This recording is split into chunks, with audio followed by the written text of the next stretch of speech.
시편 1편 1절에서 6절까지 한 목소리로 같이 읽도록 하겠습니다.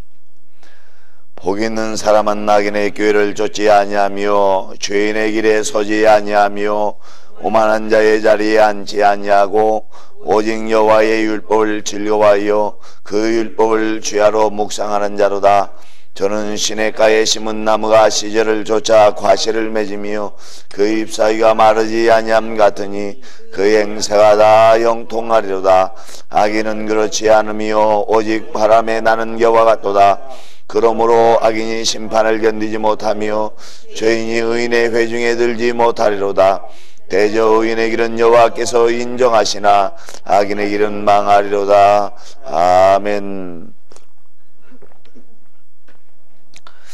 오늘 제가 목소리가 별로 좋지 않아서 제가 뭐 큰 소리로 말씀을 할지 그러지 못할지 모르겠습니다만 아무튼 목소리가 별로 안 좋습니다.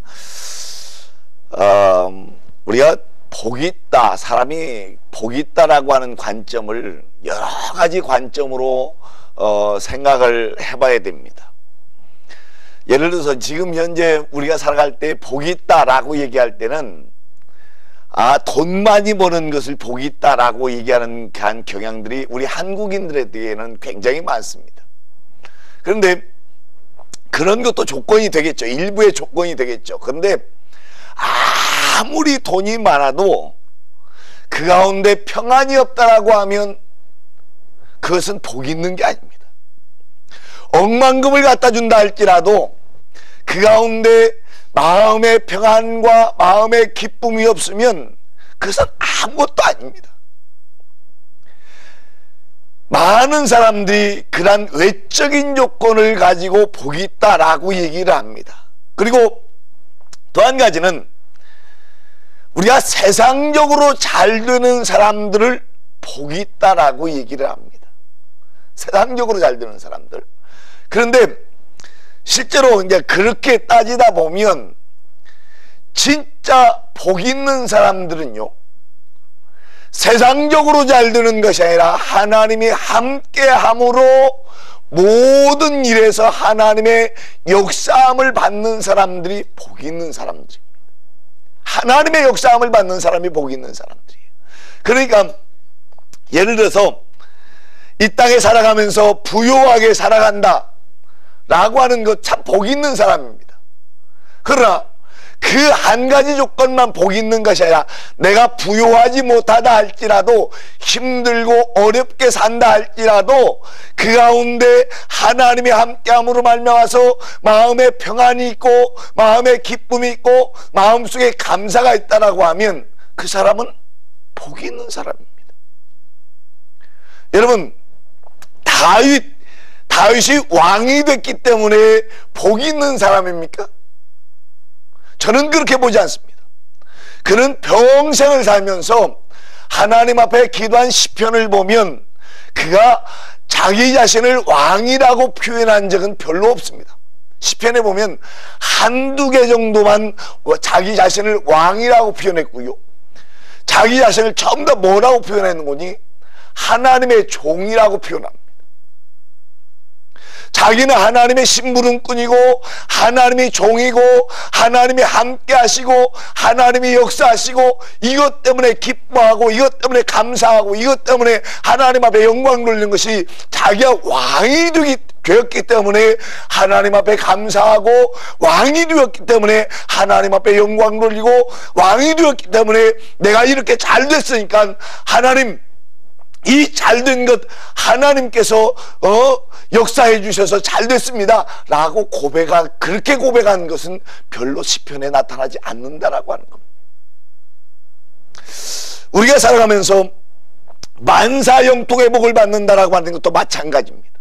여러분, 만사형통의 복을 받는다라고 하는 것도요, 여러분 다윗같이 왕이 된 사람만 또 예를 들어서 다니엘과 같이 총리가 되고 요셉과 같이 총리가 된 사람만 만사형통의 복을 받았습니까?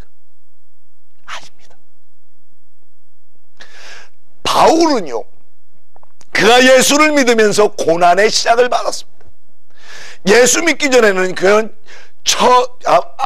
여러분, 대로가 열린 그러한 사람이었습니다. 어떻게 보면 인간적으로 보면은요, 예수 믿기 전에는요, 그는 고난받을 것도 없고요, 힘든 일 당할 것도 없습니다. 그런데 예수 믿자마자 다메섹에 들어가서 하나님께서 이 눈을 멀게 하고 또 눈을 뜨게 해주시면서 복음을 전합니다.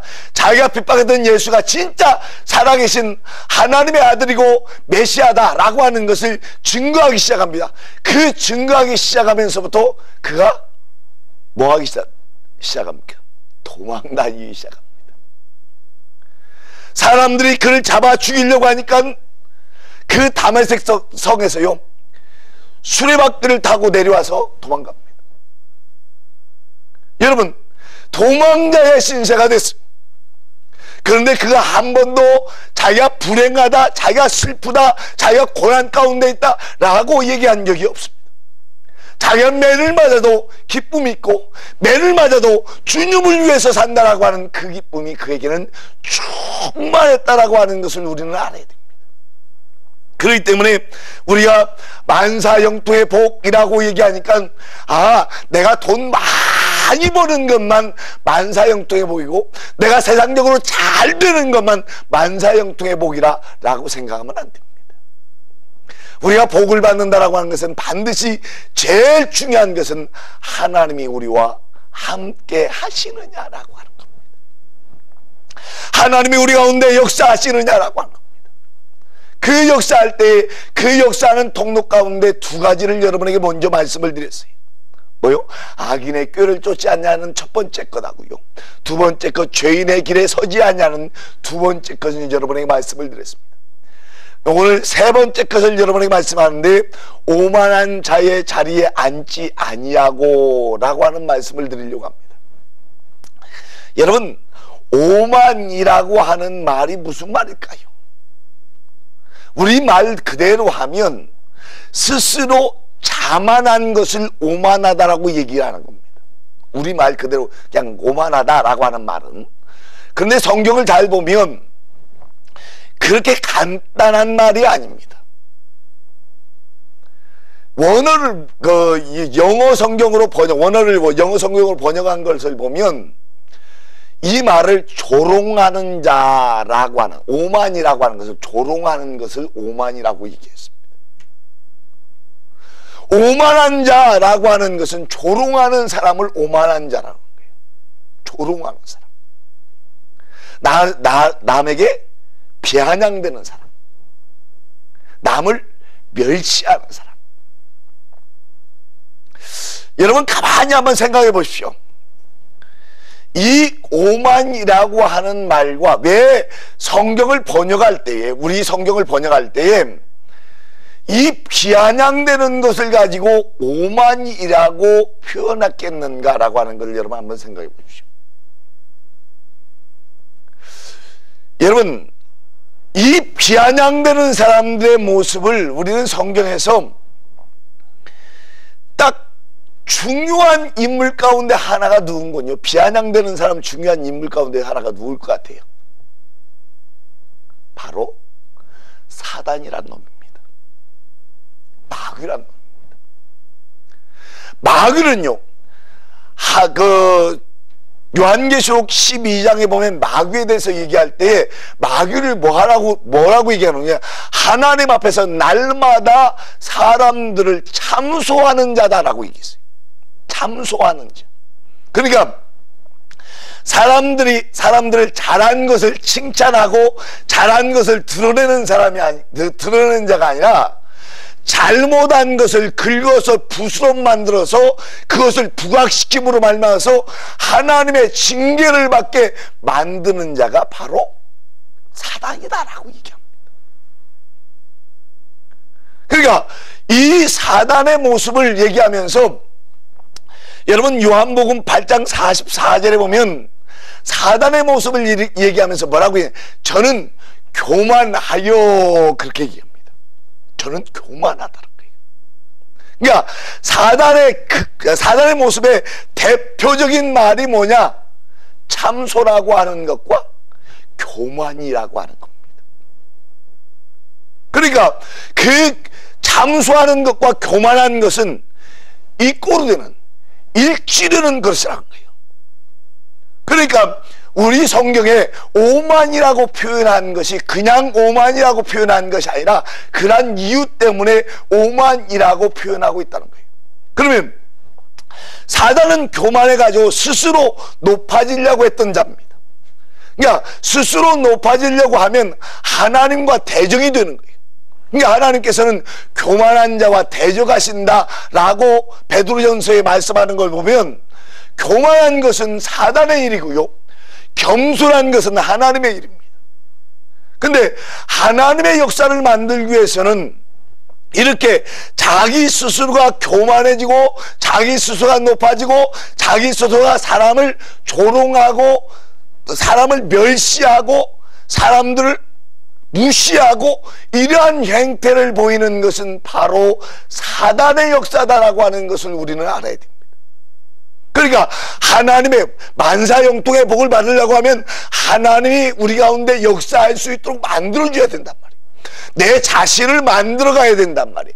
그 만들어갈 때에 어떻게 만들어가냐, 내가 오만한 자의 자리에 앉지 아니하면 하나님께서 내게 역사하신다는 거예요. 반대로 얘기하면 내가 겸손한 자의 자리에 앉아 있으면 하나님께서 우리 가운데 역사하신다는 거예요. 함께 하신다는 거예요. 여러분, 이스라엘 백성들을 출애굽하면서 인도합니다. 출애굽하면서 인도할 때에 하나님께서 고생하게 만듭니까? 평안하게 갈 수 있도록 만듭니까? 어때요? 출애굽하면서 고생하게 만들어요. 힘들게 만듭니다. 사사건건 만나는 일들마다 그들이 고통과 염려와 근심 가운데 쌓일 수 있도록 만듭니다. 왜 하나님은 그렇게 만드실까? 왜 만드실까? 여러분, 신명기 8장 2절 말씀부터 보면 이렇게 얘기합니다. 내 하나님 여호와께서 이 40년 동안에 너로 광야의 길을 걷게 하신 것을 기억하라. 이는 광야의 길을 걷게 힘들게 하신 이유가 있다는 거예요. 이는 너를 어떻게 하시며 낮추시며 너를 시험하사 내 마음이 어떠한지 그 명령을 지키는지 아니 지키는지 알려 하시니라. 하나님께서는요, 야 네가 겸손하냐, 네가 교만하냐 라고 하는 걸 알게 하기 위해서 하나님께서는요 고생을 시킨다는 거예요. 광야 40년 걷게 하신 것, 그거 쉽습니까? 어렵습니까? 어려워요. 어려움을 주신 것은 그냥 어려움을 주신 것이 아니라 왜 어려움을 주셨냐, 네가 진짜 하나님의 명령을 지키는지 아니 지키는지, 네가 낮아져서 하나님 앞에서 겸손하게 낮아져서 다른 말 하지 않고, 다른 말, 예를 들어서 그들이 어려움 만날 때마다 어떻게 합니까? 불평합니까? 안 합니까? 불평해요. 그 불평하는 것이 뭐 하는 거예요? 조소하는 거예요. 그 불평하는 것이 오만한 자란 말이에요. 그 불평하고 염려하고 근심하는 것, 그 근심하는 것을 하나님 염려가 있습니다, 아버지 하나님 이것 염려하는 것 하나님 맡아서 해결시켜 주세요 기도하는 것이 아니라 그것을 뭘로 표현해요? 불만 불평으로 표현해. 그러니까 불만 불평으로 표현하니까 어떻게 되는 거예요? 그게 바로 교만의 극치라는 거예요. 하나님께서는 광야 40년 안 걸어도 되는 광야 40년을 걷게 하신 이유가 뭐냐? 그러한 불평과 불만보다는 하나님 앞에 낮아져서 하나님 이것 어떻게 해야 되고 이것 어떻게 하나님께서 하길 원하십니까? 라고 하는 것을 하나님 앞에 묻기를 바라는데 이스라엘 백성도 그렇게 하지 않았다. 그러니까 40년이 다 지나고 40년 광야 생활 마칠 그때쯤 돼서야, 마치고 나서야 여러분 하나님 말씀대로 합니다. 자 보세요. 40년 광야 딱 마치고 난 뒤에 요단강을 건너갑니다. 요단강을 건너갈 때에 그때가 뭐 어떤 때라고 한 거니?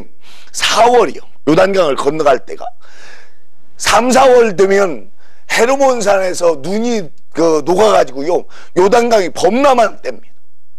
근데 하나님께서 말씀하실 때 뭐라고 하는 거니? 요단강을 건너가라 그렇게 얘기해요.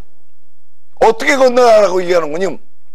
제사장이 법궤를 메고 요단강 물에 밟고 있으라 그래요. 그 밟고 있으면 요단강 물이 끊어질 것이다. 그래서 맨 땅과 같이 길이 나게 되고 그 길이 나는 것으로 네가 건너가게 될 것이다 라고 얘기합니다. 그런데요 거기에 토다는 사람이 한 사람도 없습니다. 이유를 다는 사람이 한 사람도 없습니다. 하나님 말씀이니까.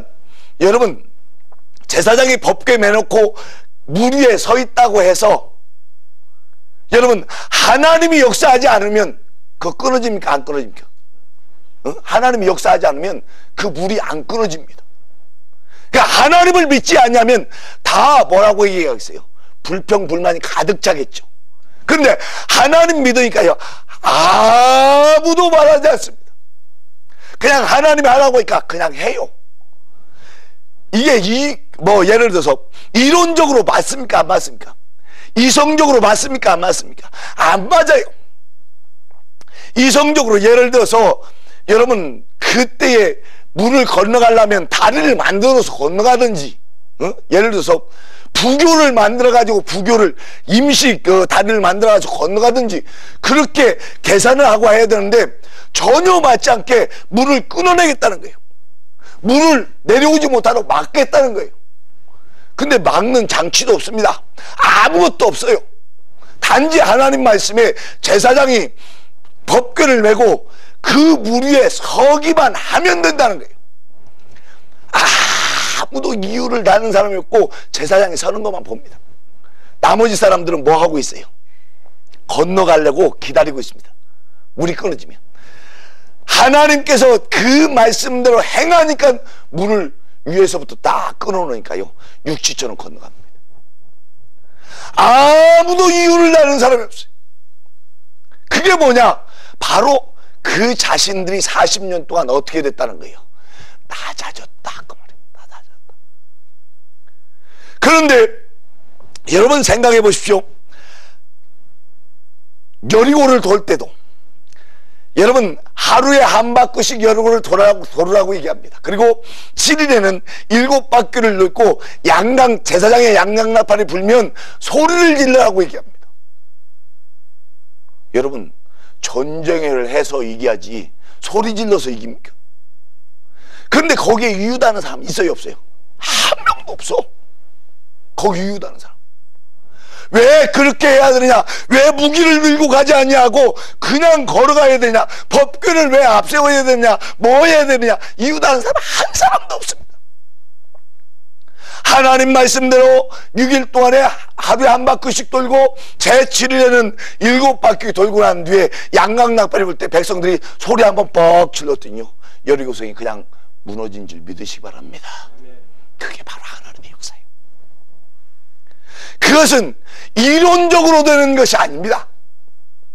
그런데 그것을 할 수 있는 것은요 조수하는 자가 되면 절대로 못합니다. 자기 주장을 하는 자가 되면 절대로 못합니다. 여러분 보세요. 여리고성 큰 성을 무너뜨렸습니다. 그런데 그 여리고성을 무너뜨리고 난 뒤에 거기 조그만한 성 아이성이 조그만한 성이라고 얘기합니다. 그 조그만한 성을 공격하는데 이겨요 못 이겨요? 못 이깁니다. 자, 못 이기는 것 여러분 잘 보십시오. 원인이 여러 가지 원인이 있습니다. 첫 번째 원인은 아간이 도둑질한 것 때문에 못 이깁니다. 두 번째 원인은요 여러분 그 장면을 가만히 보면은요 그들이 생각할 때 하나님 앞에 기도하는 장면이 한 번도 안 나타납니다. 아이성을 칠 때는요 여리고를 칠 때는 하나님으로부터 뭘 받아요? 방법을 받아서 하죠.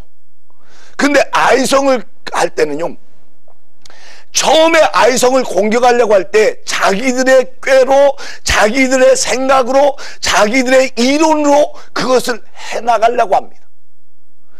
그러니까 기도하지 아니하고 자기 마음대로 해나가려고 하다 보니까 아이성 공격하니까 져요. 뭔 얘기를 하는 겁니까? 바로 하나님 앞에 낮아져서 하나님의 방법을 구하는 사람은 구할 때는 이기게 되고, 하나님 앞에 높아져서 자기 생각과 자기 마음대로 자기 뜻대로 자기가 하고 싶은 대로 움직일 때는 다 어떻게 되더라고요? 패하더라고요. 하나님이 낮추시려고 하는 것은 바로 뭐 때문에 낮추시려고 하냐? 낮은 자에게 하나님은 뭐 하신다? 역사하신다. 그래서 하나님은 겸손한 자를 어떻게 하신다고요? 사랑하신다고요. 겸손한 자에게 뭘 주신다고요? 은혜를 주신다고요. 하나님께서 우리 가운데 역사할 때에 그렇게 겸손한 자의 모습을 가지는 것이 바로 오만한 자의 자리에 앉자는 것. 스스로 무엇을 할 수 있다고 생각하는 것, 스스로 무엇을 할 수 있다고 자신감을 가지고 얘기하는 것, 그게 바로 오만한 자의 자리라고 하는 겁니다. 그러면 여러분, 오만한 자의 자리에 앉지 않는 그런 방법이 있을 거 아니에요. 그러죠? 그것을 제일 잘했던 분이 누군군요? 바로 예수님. 예수님은요, 오만한 자의 자리에 앉지 아니한 대표적인 인물입니다. 왜 예수님을 들어서 여러분에게 말씀을 드리는 건지 다른 사람들을 들어서 얘기할 수도 있는데, 왜 예수님을 들어서 여러분에게 말씀드리는 거니?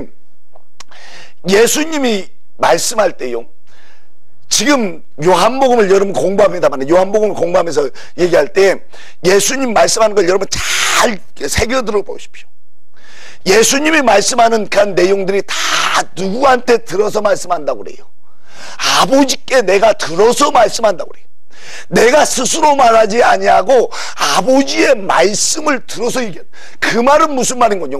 내 뜻대로 행하지 아니하고 다 누구 뜻대로 행하고 있다는 거예요. 아버지의 뜻대로 행하고 있다는 거예요.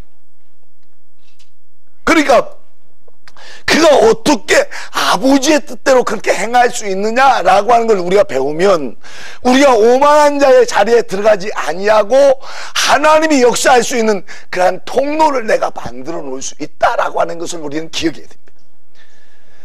예수님께서 말씀하실 때에 우리가 그 빌립보서 2장 5절 말씀에 보면 이렇게 얘기합니다. 너희는 이 마음을 품으라 곧 그리스도 예수의 마음이니. 그렇게 우리가 품어야 될 마음이 어떤 마음인군요? 그리스도 예수의 마음을 품어야 된대. 근데 그리스도 예수의 마음이 뭐라고 얘기합니까? 마태복음 11장 29절에 보면 나는 마음이 뭐하고? 온유하고 뭐하니? 겸손하니. 그렇게 얘기해요. 예수님의 마음을 품어야 되는데 그 예수님의 마음이 무슨 마음인군요? 온유하고 겸손한 마음. 그 온유하고 겸손한 마음을 표현한 게 바로 빌립보서 2장 6절부터요. 그는 근본 하나님의 본체시나, 그러니까 하나님과 동등됨을 취할 것으로 여기지 아니하시고, 그러니까 이 말을 여러분 잘 기억해야 됩니다. 예수님은 원래 하나님과 레벨이 같으신 분이란 거예요. 예수님은 성부 하나님과 성자 예수님은 레벨이 같으신 분이란 거예요. 레벨이 같으신 분인데 자기를 레벨 하나님 아버지와 레벨이 같은 그런 레벨로 여기지 않고 오히려 자기를 어떻게 해서 비워내 버렸다는 거예요. 우리가 겸손을 하는데 하나님 앞에서 오만한 자의 자리에 앉지 않은 제일 중요한 법칙 가운데 하나가 뭔군요? 자기를 어떻게 하는 거예요? 비워내는 겁니다. 자기를 비워내는 거예요. 마음을 비우는 겁니다. 여러분, 여러분들이 왜 생활이 복잡합니까? 왜 삶이 복잡합니까? 저도 마찬가지고 여러분도 마찬가지고 왜 삶이 이렇게 복잡하고 힘들고 어렵고 고통스럽고 왜 그렇습니까? 솔직히 마음이 번민해서 그러지 않습니까? 네? 마음이 번민해서. 그 가운데는요, 뭐가 거기에 딱 들어있는 거니? 자기 욕심이라고 하는 게 들어있습니다. 잘 생각해 보십시오. 자기 욕심이 없으면요 범민 안 합니다. 여러분 범민할 것 같아요? 응? 자기의 어떤 하고자 하는 그런 욕망이 없으면 범민 안 합니다. 그런데 어떤 것을 하고자 하는 그런 욕망이 우리 가운데 있기 때문에 범민을 하게 되는 겁니다. 그러니까 범민하니까 뭐가 오는 거예요? 고통이 오는 거지. 바로 그게 뭐냐? 내 자신이 마음이 비어있지 못하다라고 하는 말입니다. 내 자신이. 예수님은 자기 자신을 비어서 사람의 말, 종의 형체, 사람의 모양을 입으셨는데 우리는 마음을 비워내지 못합니다. 이러니까 하나님 안에서 내가 역사함을 받으려고 해도 하나님은요 어떻게 역사하냐? 마음을 비우잖아요. 그래서 낮아졌어. 그러면 낮아진 그 기간 동안에 예수님이 자 공생에 33년을 사셨습니다. 근데 낮아져서 사는 거예요. 그렇죠? 하나님의, 여러분 창조주 하나님이신 그분이, 하나님의 아들이신 그분이 낮아지셨어. 피조물인 사람의 모양을 입고 사람으로 낮아지셨단 말이에요. 그 기간이 몇 년 동안 사셨어요? 33년 동안 사셨어요. 33년 동안. 그게 스스로 낮아지니까, 그 낮아질 때 금방 낮아진 동시에 하나님께서 끌어올리시는 것이 아니라 낮아지면 오만한 자의 자리에 앉지 않고 겸손해지면 하나님께서 보십니다. 그 보는 기간이 있어요. 사람마다 그 기간이 다릅니다. 다 사람마다 다른데 그 기간 동안에 하나님이 관찰해 본다는 거예요. 이스라엘 백성들은 몇 년을 관찰해 봤다는 거예요? 40년을 관찰해 봤다는 거예요. 이스라엘 백성들은. 여러분 아브라함은 몇 년을 관찰해 봅니까? 25년을 관찰해 봅니다. 아브라함은요. 응? 또 요셉은 10여 년을 관찰해 봅니다. 다윗도 마찬가지입니다. 다윗도 10여 년을 관찰해 봅니다. 왜? 낮춰놓고 관찰해 보는 거예요. 낮춰놓고. 다윗도요, 여러분 광야 생활하면서 사울에게 쫓겨다니면서 얼마나 고통을 받습니까? 그렇죠? 그게 뭐 하는 상태예요?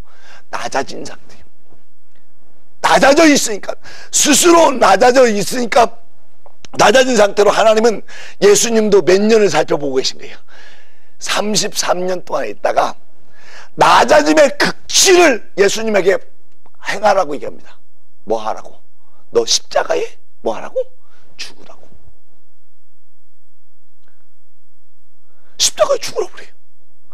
여러분 이 땅에 육신의 몸을 입고 사람의 모양으로 온 것도 참 낮아졌는데 하나님 말씀대로 내가 십자가에 못 박혀 죽으라 라고 얘기하니까요, 그가 고통스러웠지만 겟세마네 동산에서 하나님 앞에 부지적 기도했지만 하나님 말씀대로 순종하고 십자가에 못 박혀 죽습니다. 죽고 나니까요 하나님께서 어떻게 했어요? 하나님 보좌 우편에 앉게 해주신 줄 여러분 믿으시기 바랍니다. 낮아지니까 앉게 해준 거예요. 그러니까 낮아져 가지고요 금방 하나님이 들어 올려버리면 괜찮을 건데 우리도 괜찮잖아요. 그러면 뭐 다 낮아져 가지고 가만히 있으면 하나님이 뭐 한 10일만 낮아져 가지고 있어 가지고 탁 들어 올려주시면 얼마나 좋겠어요.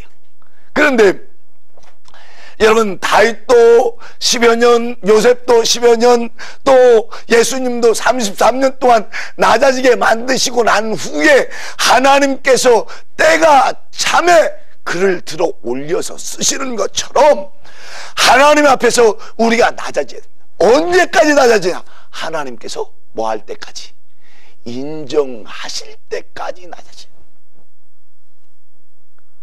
우리가 낮아질 때 하나님께서 인정하실 때까지만 낮아질 수만 있으면 하나님은 반드시 겸손한 자를 들어서 하나님께서 쓰시는 줄 여러분 믿으시기 바랍니다.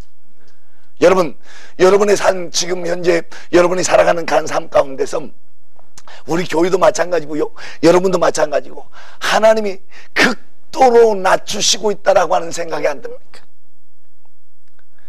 극도로 낮추시는 것은 뭐가 있다? 소망이 있다. 하나님이 낮추신다라고 하는 것은 반드시 뭐가 있다? 반드시 하나님이 역사하시는 그 뒤에 하나님의 역사하심이 기다리고 있다라고 하는 책입니다. 우리는 하나님 안에서 내가 겸손하고 낮아져야 되는 것이 바로 그겁니다. 하나님께서는 이 겸손한 자에게 은혜를 주시고 겸손한 자에게 하나님은 때가 되면 높여주신다고 베드로전서 5장에 말씀하고 있습니다. 하나님께서는 반드시 역사해 주십니다. 그런데 우리가 참 기억해야 되는 것은요, 이러한 겸손의 극치를 하나님은 보길 원하는데 우리는 너무 급하다는 거예요. 저도 마찬가지고 여러분도 마찬가지. 저도 여러분 급합니다. 예를 들어서 우리 교회가 빨리 성장해가지고 10,000명 20,000명 교회가 됐으면 좋겠어. 그 급한 마음이 있어. 근데 하나님은요 느긋하십니다. 왜? 하나님은 내 삶의 전후 처음 시작과 끝을 하나님은 다 알고 계시기 때문에 하나님이 때를 따라서 은혜를 주신다는 거예요. 때를 따라서. 그러면 때를 기다릴 줄 아는 것도 그게 또 바로 겸손한 자의 모습이. 여러분들 하나님 안에서 살아가면서 이렇게 하나님 안에서 겸손한 모습으로 낮아지고 또 낮아질 때에 하나님께서는 반드시 겸손한 자를 높여서 들어 쓰신다는 약속이 우리 가운데 있다라고 하는 걸 여러분 기억하시고 하나님 안에서 날마다 낮아지는, 그리고 하나님 말씀에 순종해가는 그러한 여러분들, 저와 여러분들 되시길 주의 이름으로 축원드립니다. 기도하겠습니다.